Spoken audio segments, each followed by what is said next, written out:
अफजल है दो जहां में घराना हुसैन का। अफजल है दो जहां में घराना हुसैन का। नबियों के ताजदार हैं नाना हुसैन का। नबियों के ताजदार हैं नाना हुसैन का। और एक पल की थी बस हुकूमत यजीद की। एक पल की थी बस हुकूमत यजीद की। सदियाँ हुसैन की है ज़माना हुसैन का। सदियाँ हुसैन की है ज़माना हुसैन का। और रिश्ता कोई भी काम न आएगा हश्र में। रिश्ता कोई भी काम न आएगा हश्र में। रिश्ता फ़कत चलेगा मोहम्मद के लाल का। रिश्ता फ़कत चलेगा मोहम्मद के लाल का। हज़रात मुहतरम, कुछ अर्ज़ मारूज़ से क़बल आइए हमारा मदीने के ताजदार, नबियों के इमाम, ख़ातिमुन नबिय्यीन जनाब अहमद मुज्तबा रूह फ़िदा मोहम्मद मुस्तफ़ा सल्लल्लाहु तआला अलैहि वसल्लम की बारगाह मुक़द्दसा में झूम झूम करके बावाज़ बुलंद दुरूद पाक पढ़े हमारे साथ। अल्लाहुम्मा सल्ली अला सय्यदना व शफ़ीअना व नबिय्यना मौलाना मुहम्मद व बारिक सल्लिम सल्लु अलैहि सलातन व सलामन अलैका या रसूलल्लाह या हबीबल्लाह सल्लल्लाहु तआला अलैहि वसल्लम। हज़रात मुहतरम, हमने जिस आयत मुबारका की तिलावत करने का शर्फ हासिल किया, उसमें अल्लाह तबारक व तआला इरशाद फरमाता है कि कभी ये गुमान न करना, कभी ये ना सोचना कि अल्लाह गाफिल है अम्मा यामलुल ज़ालिमून, उन कामों से जो जालिम करते हैं। अल्लाह तबारक व तआला नेक लोगों के नेकियों को भी तवज्जो फरमाता है, परहेजगारों के परहेजगारी को भी वो देखता है, लेकिन जालिमों के जुल्म को भी बड़ी तवज्जो से मुलाहजा फरमाता है। इस आयत मुबारका के ज़िम्न में मैं कुछ गुफ्तगू करूं, इससे कबल मैं आपको बताता चलूं कि करबला का जो वाक़या पेश आया, ज़्यादातर हमारा आप शहादत इमाम हुसैन के हवाले से गुफ्तगू समाअत करते रहते हैं, लेकिन हमें ये जानने की भी ज़रूरत है कि जिन जालिमों ने आका हुसैन अलैहिस्सलातु व तस्लीम और उनके आले तय्यबा पे जुल्म किया, क्या उनका खात्मा यूं ही हो गया या फिर उन्हें इस दुनिया में रह करके सजा मिली। आज की इस गुफ्तगू में हमारा इसी मौजू पर थोड़ी देर गुफ्तगू समाअत करेंगे। इतनी दुनिया तक, जब से दुनिया बनाई गई और क़यामत तक जालिमों का सिलसिला चलता रहेगा। फिरौन को कौन नहीं जानता। फिरौन के हवाले से कुरान कहता है युज़ब्बिहूना अबनाअहुम व यस्तहयूना निसाअहुम। ये वो जालिम था जो अपने वक्त में औरतों को जिंदा छोड़ देता था और बच्चों को ज़बह करवा देता था। सबसे कम रावी जो तारीख के हवाले से ये मालूम होता है, सबसे कम रावी जो लिखे हैं बच्चे के कत्ल होने के हवाले से, वो 18,000 बच्चों को उसने कत्ल करवाया। 18,000 बच्चों को, और ज्यादा से ज्यादा जो बच्चों को उसने कत्ल करवाया, ज्यादा को लेकर रावी फरमाते हैं कि 70,000 बच्चों को उसने कत्ल कराया। माँ के गोद से बच्चे को छीन करके उसे कत्ल करना, ये कितना बड़ा जुल्म है, आप इसे अंदाजा लगा सकते हैं। बच्चा गधे का भी हो तो बच्चा प्यारा होता है, और बच्चा प्यारा ही होता है। फिरौन ने ये समझा था कि मैं ये जुल्म करके बच जाऊंगा, मैं अल्लाह के मखलूक के साथ जिस तरह से भी चाहूं पेश आऊं, उस पे जुल्म करता रहूं, मेरा कोई बिगाड़ने वाला नहीं है। उसने यही समझा था, लेकिन तारीख शाहिद है, तारीख इस बात की गवाह है कि वही फिरौन जिसके अंदर तकब्बुर समा गया था, वो समझ रहा था कि मुझे कोई बिगाड़ नहीं सकता, मेरा कोई कुछ बिगाड़ नहीं सकता है। लेकिन तारीख गवाह है, जब मौत की बात आई, जब अल्लाह तबारक व तआला ने उसे मारना चाहा तो दरिया में डुबो करके मार दिया। उसकी एक ना चली। बात नमरूद की आ गई, बारी नमरूद की आई। नमरूद ने भी समझा था और खुदाई का उसने दावा किया था। वो कहता था कि मैं रब हूँ। हजरत इब्राहिम आला नबी अलैहिस्सलातु व तस्लीम को जब गिरफ्तार करके अपने दरबार पे लाया और इब्राहिम आला नबी अलैहिस्सलातु व तस्लीम से कहा कि कहो कि मैं रब हूँ तुम्हारा, तो हजरत इब्राहिम आला नबी अलैहिस्सलातु व तस्लीम ने फरमाया, वो फरमाते हैं कि मेरा रब वो है जो जिंदा करता है और मारता है। अगर तू रब है तो जिंदा करके दिखा, मार के दिखा। उस नमरूद ने अपने कैद खाने से 2 कैदियों को बुलाया, एक को उसने कत्ल करवा दिया, दूसरे को छोड़ दिया और कहा कि देखो मैं भी ये कर सकता हूँ, गोया तुम मान लो कि मैं रब हूँ। हजरत इब्राहिम आला नबी अलैहिस्सलातु व तस्लीम ने फरमाया कि मेरा रब वो है जो पूरब से सूरज को निकालता है और पश्चिम में डुबो देता है।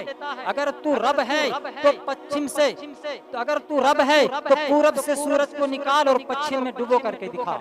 जब ये उसने कहा तो नमरूद लाजवाब हो गया और हजरत इब्राहिम आला नबी अलैहिस्सलातु व तस्लीम पे जुल्म तशद्दुद का पहाड़ तोड़ने लगा। बिल आखिर नमरूद की मौत का वक्त आ गया। नमरूद ने यह सोचा भी नहीं था कि एक लंगड़े मच्छर के जरिए से मैं मारा जाऊंगा, और एक लंगड़ा मच्छर उसके नाक के जरिए से उसके दिमाग तक पहुंचा और उसकी मौत की सबब वही लंगड़ा मच्छर बना।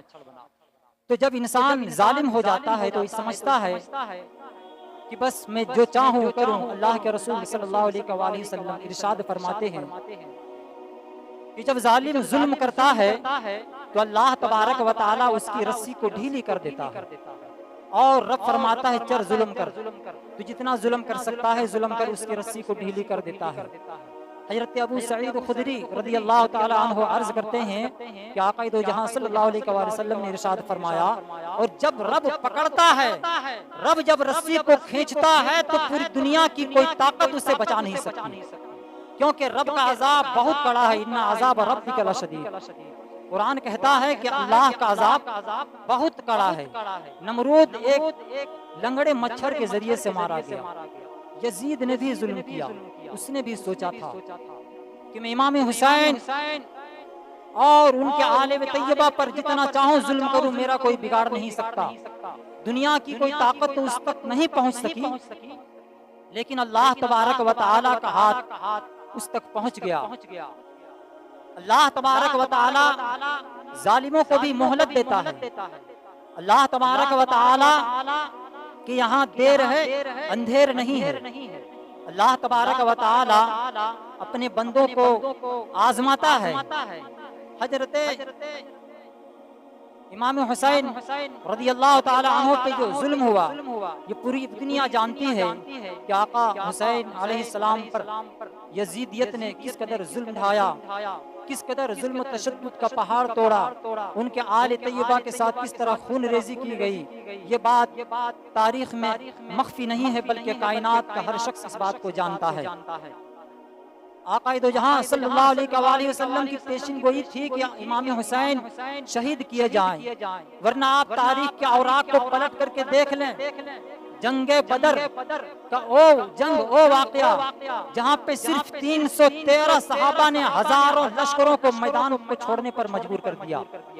आका हुसैन अगर चाहते तो अकेले उन 22,000 लश्कर जर्रार पर टूट पड़ते और सारे के सारे गाजर मूली की तरह काटे जाते, लेकिन मसलहते खुदाबंदी थी कि इमाम हुसैन रज़ियल्लाहु ताला अन्हु इस्लाम की बका की खातिर खुद को कुर्बान करें। ये खुदा की मर्जी थी, और अल्लाह की मर्जी पर इमाम हुसैन अपनी मर्जी को कुर्बान करते हुए खुद को शहीद कर दिए और अपने आले तैयबा को कुर्बान करके इस्लाम को बचा लिया।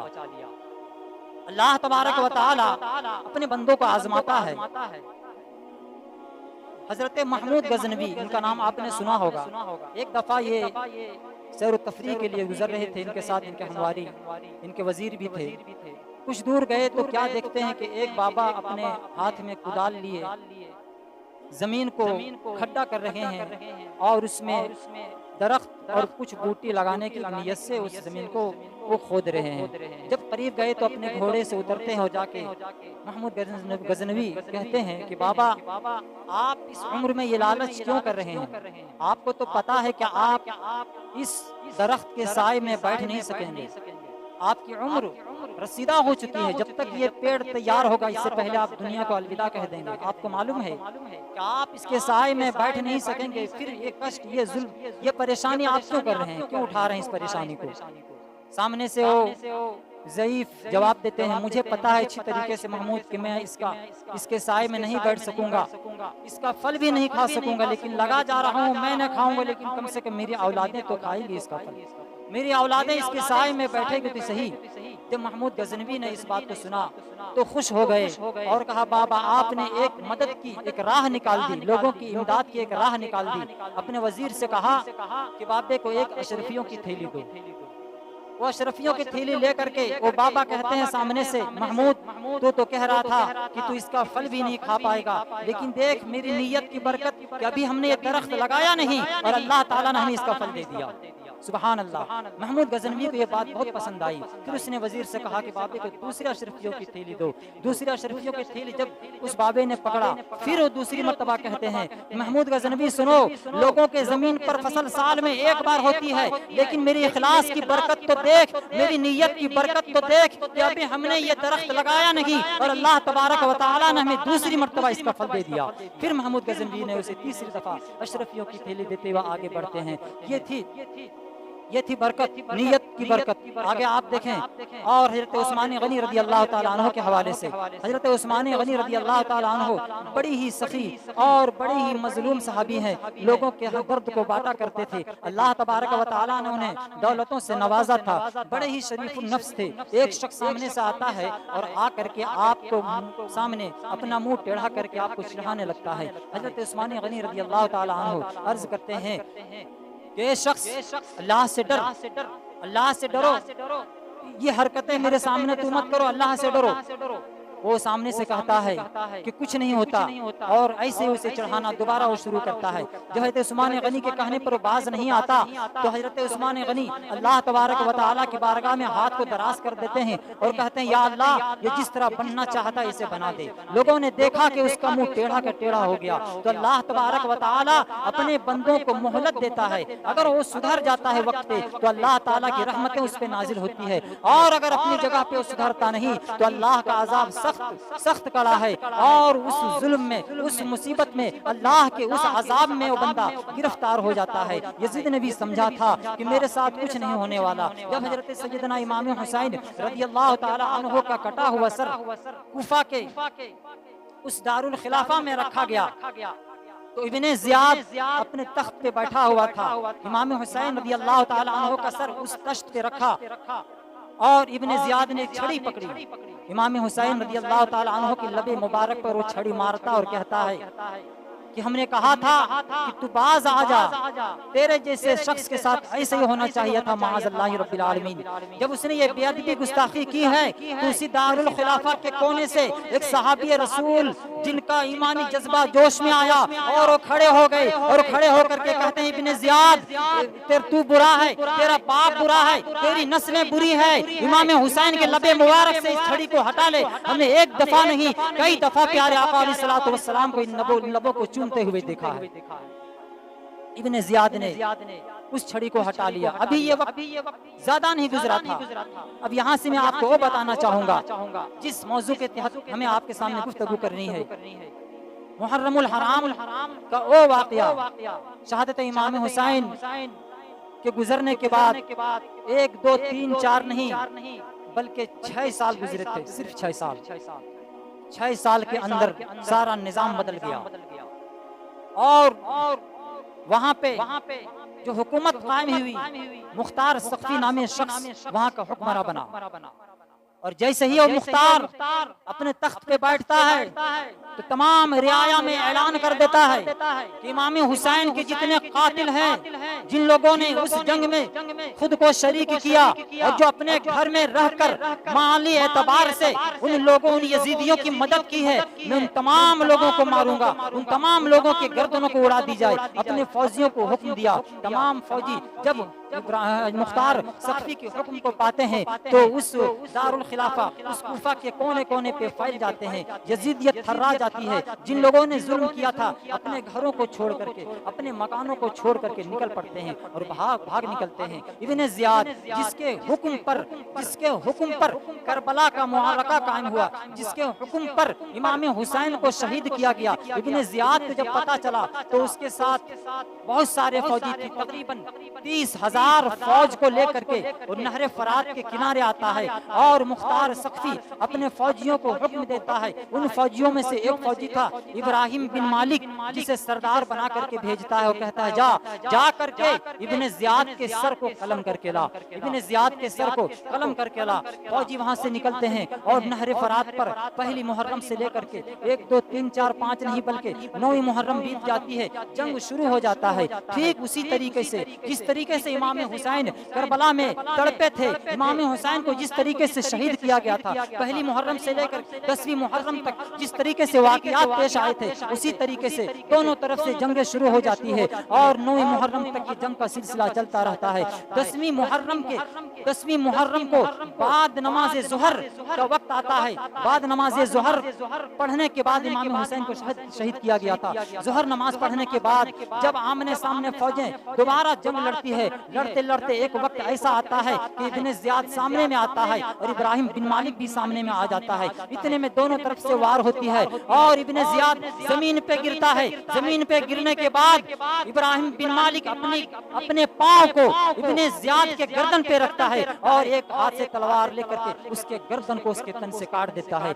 और उसके सर को उसी तश्त से सजा करके उसी दारुल खिलाफा, उसी कूफा के उसी मकान पर लाता है। तमाम उसके फौजी फरार हो जाते हैं। वहां लाने के बाद वही वक्त है, वही तश्त है, वही जगह है, वही मौका, वही वहां पे मजमा, सारे लोग देखते हैं। वही बाबा जो कोने से उठ करके उस इब्ने ज़ियाद के ऊपर चीखे थे, चिल्लाए थे, दोबारा उठते हैं और कहते हैं ए लोगों गवाह हो जाओ, खुदा का इंसाफ हो गया है। देखो देखो वही इब्ने ज़ियाद जो कल इमाम हुसैन के लबे मुबारक पर छड़ी मार करके उन्हें ज्यादती जुल्म की थी और उन्हें बेइज्जती करने की कोशिश की थी, आज देखो खुदा का इंसाफ हो गया है। वही इब्ने ज़ियाद का सर कटा हुआ उसी तख्त पर, उसी तश्त पर, उसी जगह पे मौजूद है। तमाम लोगों ने देखा कि इमाम हुसैन रज़ियल्लाहु ताला अन्हु को जिस तरीके से तड़पाया गया, शहीद किया गया, वही इब्ने ज़ियाद का सर दोबारा कलम करके उसी जगह पे रखा गया।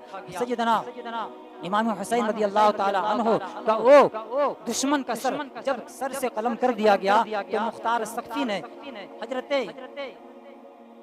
इमाम हनफिया रज़ियल्लाहु ताला अन्हु जो हजरत अली के दूसरी जौजा के बेटे थे, इमाम हुसैन के भाई, उनके पास उस सर को भेजते हैं और भेज करके वो कहते हैं कि ये इमाम हुसैन का सर का बदला है। हजरत हनफिया रज़ियल्लाहु ताला अन्हु अर्ज़ करते हैं कि इस मरदूद का सर मेरे भाई का सर का बराबर हो ही नहीं सकता। अलगर्ज़ वो इब्ने ज़ियाद इस तरीके से उसका खात्मा हुआ। यके बाद दीगरे वो जालिम जिन्होंने इमाम हुसैन को कत्ल करने में हिस्सा लिया था। बारी इब्ने साद की आती है। इब्ने साद वो शख्स है, सहाबी रसूल का बेटा है। वली के घर में शैतान पैदा हुआ, आप यूं समझ लें। इब्ने साद रज़ियल्लाहु ताला अन्हु सहाबी रसूल हैं। हजरत साद रज़ियल्लाहु ताला अन्हु और उनके बेटे इब्ने साद, अमर बिन साद, ये वो शख्स जो बदबख्त है जो थोड़ी सी दौलत के खातिर इमाम हुसैन के साथ जंग किया। एक सहाबी रसूल का बेटा। इब्ने साद को जब पता चला कि मुख्तार सख्फी एक एक करके इमाम हुसैन के कातिलों को शहीद कर रहा है, इमाम हुसैन के कातिलों को मार रहा है, तो घबरा गया। और एक मजे की बात मैं आपको बताऊं कि इब्ने साद जो था, अमर बिन साद, ये मुख्तार सख्फी का बहुत ही जिगरी दोस्त था। उस वक्त का जो हुक्मरान था उसका बहुत ही जिगरी दोस्त था। जब उसे पता लगा कि इसके फौजी हमें ढूंढ रहे हैं, तो मुख्तार सख्फी ने हुक्म दिया जा और जा करके इब्ने साद का सर लेकर के आ। इब्ने साद यहाँ जब पहुंचा तो पहुंचने के बाद क्या देखता है कि उसके घर में इब्ने साद जिस जगह छुपा था, फौजी उसके अंदर घुसते हैं और घुस करके उसे दोबारा बाहर निकालते हैं। बाहर निकालने के बाद वो रोता रहा, गिड़गिड़ाता रहा, माफिया मांगता रहा, कुछ दौलतें उसके पास थी वो भी दिया और कहा मुझे छोड़ दिया जाए, लेकिन उसके फौजी कहाँ मानते। उसके फौजियों में से एक फौजी कहता है कि इमाम हुसैन अपनी औलाद के साथ शहीद हो गए, अपनी औलादों को इस्लाम के खातिर कुर्बान कर दिए, लेकिन कभी भी माफिया नहीं मांगे, कभी भी भागने की कोशिश उन्होंने नहीं की। और फिर इब्ने साद का सर भी कलम कर दिया जाता है और उसका बेटा अबू हफ्स जो उसका अपना बेटा था उसके सामने में जब वो फौजी कहा, उस फौजी कहते हैं कि तेरा बाप मारा गया, तो अबू हफ्स कहता है कि जिंदगी में मजा नहीं रहा। तो उन फौजियों में से एक फौजी ने कहा जब जिंदगी में मजा नहीं रहा तो तेरी गर्दन को मार देते हैं। फिर आखिर उसके बेटे के गर्दन को मार दिया गया और मुख्तार सख्ती के उस मकान पे लाया गया। मुख्तार सख्ती ने उसके सर को देखा तो उसकी दिल को तसल्ली हुई कि हाँ ये वो शख्स था जिसने इमाम हुसैन को शहीद करने में हिस्सा लिया था। यके बाद दिगरे वाकयात बहुत सारे लंबे हैं, लेकिन मैं ज्यादा तफसील के साथ नहीं जाना चाहता। इसके बाद खुली बिन यजीद वो शख्स था जिसके बारे में कहा जाता है कि इमाम हुसैन को उसने ही शहीद किया। इमाम हुसैन के मुबारक सर को उसके तन से खुली बिन यजीद ने जुदा किया था। उसने जब सुना तो वो भी अपने घर से फरार हुआ, लेकिन उनकी बीवी जो थी वो अहले बैत से मोहब्बत करती थी। उनकी बीवी अहले बैत से मोहब्बत करती थी।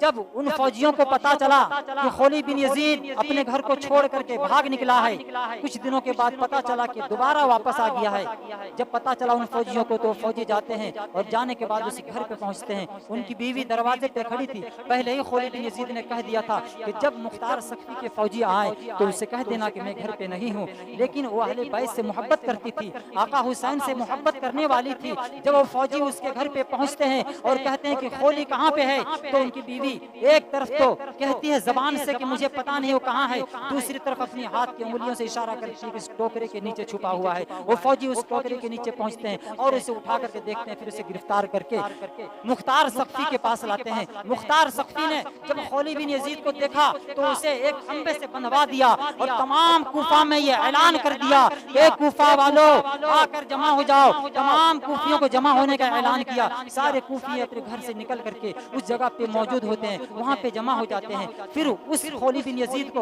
उस खंबे से बांध दिया जाता है और फिर मुख्तार सख्ती कहता है कि ये वो शख्स है जो कहता है कि इमाम हुसैन को हमने शहीद किया, इससे पूछो क्या इसने ही कत्ल किया था। खुली बिन यजीद से पूछा गया तो खुली बिन यजीद कहता है नहीं नहीं, हमने इमाम हुसैन के सर को जुदा नहीं किया, सर को कत्ल नहीं किया, इमाम हुसैन को हमने कत्ल नहीं किया, बल्कि मैं तो इनाम के खातिर कुफे के गलियों में नारा लगाता था, हमने शहीद नहीं किया। मुख्तार सख्ती ने हुक्म दिया कि इसके जिस्म पर तलवारों के जख्म लगाए जाए और फिर उनके फौजी उनके जिस्म को जगह जगह से काटते हैं। अलगर्ज इस कदर उस पे हमला होता है, इस कदर उसके जिस्म को काटा जाता है कि उसके जिस्म से खून के फव्वारे निकलते हैं, जिस्म में खून बाकी नहीं रहता। फिर फौजियों से फौजी कहता है कि जनाब इसका करना क्या है। मुख्तार सख्ती कहता है कि इसके वजूद को जिंदा आग लगा दो। फिर उसके जिस्म को जिंदा उसके वजूद को जिंदा आग लगा दी जाती है। राख उड़ रही थी, खुली बिन यजीद जल रहा था। लोग कह रहे थे कि डरो, अल्लाह के कहर से डरो, अल्लाह की पकड़ से डरो।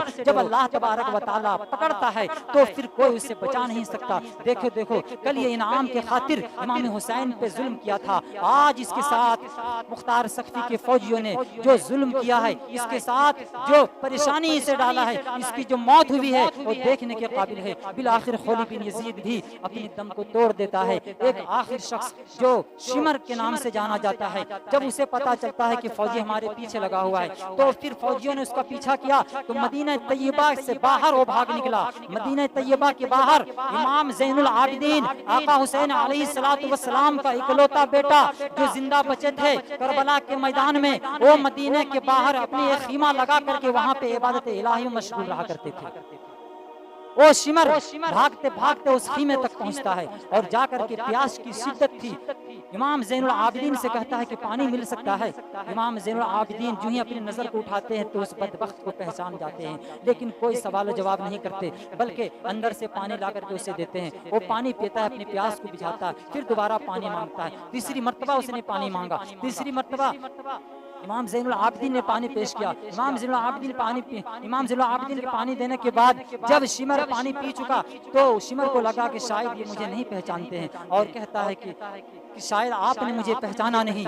इमाम ज़ैनुल आबिदीन अभी तक अपने अंदर वो तमाम जुल्म को बर्दाश्त किए हुए बैठे थे।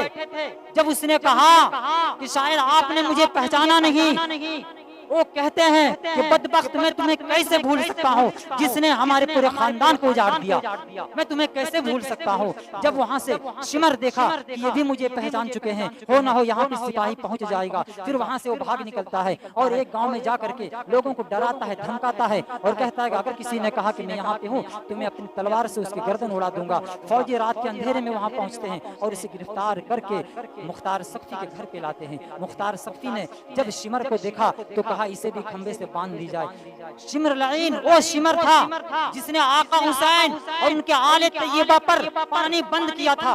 इसको ये जिम्मेदारी दी गई थी कि जानवर पानी पिए, चरिंदो परिंदो पानी पिए, कूफा के तमाम लोग पानी पिएंगे नहर फरात से, लेकिन आका हुसैन और उनके जानिसार साथी में से कोई भी नहर फरात से एक कतरा पानी नहीं पी सकता। ये इसकी जिम्मेदारी थी, ये पहरे लगा के रखा था। जब वहाँ पहुँचता है तो मुख्तार सख्ती कहता है कि इसे खंबे से बांध दी जाए और 3 दिन तक 3 रात 3 दिन इसे न खाना दिया जाए न पानी दिया जाए। 3 दिन तक उसे प्यासा रखा जाता है। जब प्यास से उसकी जबान सूख जाती है तो अल आतश की सदाएं बुलंद करता है। फिर फौजियों में से एक फौजी कहता है जनाब इसका करना क्या है, ये तो निढाल हो चुका है। मुख्तार सख्ती कहता है कि वो कुत्ते जो 3 दिनों से भूखे प्यासे बांधे रखे गए हैं, इन कुत्तों को छोड़ दिया जाए इसके ऊपर। बिलाखिर उन कुत्तों को छोड़ दिया जाता है। वो कुत्ते निकलते हैं और आ करके शिमर के जिस्म को नोचते हैं, उसके बूटी को नोच करके खा जाते हैं। गोया कि कह रहा हो कि ये बदबख्त इतना जालिम था कि हजरत इस्राइल अलैहिस्सलाम उनकी रूह को निकालने के लिए भी नहीं आते, और चीखता है, चिल्लाता है, शोर करता है। कुत्ते उसकी बूटियों को नोचते हैं, नोचते सारे जिस्म को खा जाते हैं। ऐसा बदबख्त जिसको 2 गज जमीन भी नहीं मिली, अगर उसे जगह मिली है तो कुत्ते के पेट में जगह मिली है। मोहतरम हज़रात, हमने शुरू में जिस आयत मुबारक की तिलावत की थी कि अल्लाह तबारक व तआला गाफिल नहीं है, वो जालिमों को जुल्म को भी देखता है, नेक लोगों की नेकियों को भी देखता है। अगर अल्लाह तबारक व तआला ने आपको इज्जतों से नवाजा है, आपको शोहरतें अता की है, अगर अल्लाह तबारक व तआला ने आपको दौलतों से सरवतों से नवाजा है, तो अपने पराए, अपने रिश्तेदार, अपने पड़ोसियों का ख्याल करें, अपने से कमजोरों पे ध्यान दें। अल्लाह तबारक व तआला ने अगर आपको नवाजा है तो उस पे अकड़े नहीं, इसलिए कि अल्लाह का अज़ाब सख्त कड़ा है। अल्लाह तबारक व तआला की बारगाह में दुआ गो बयान के दौरान अगर किसी तरह की कोई गलती, कोई खामी, कोई लग़ज़िश हुई हो, मैं हम तमाम लोगों को गवाह बनाकर अल्लाह की बारगाह में सिद्दत से तौबा करता हूँ। अस्तग़फिरुल्लाह रब्बी मिन कुल्लि ज़ंबि व अतूबु इलैह। हमारे साथ आप भी कलमा तैयबा के विर्द कर लें, ला इलाहा इल्लल्लाह मुहम्मदुर रसूलुल्लाह सल्लल्लाहु तआला अलैहि वसल्लम।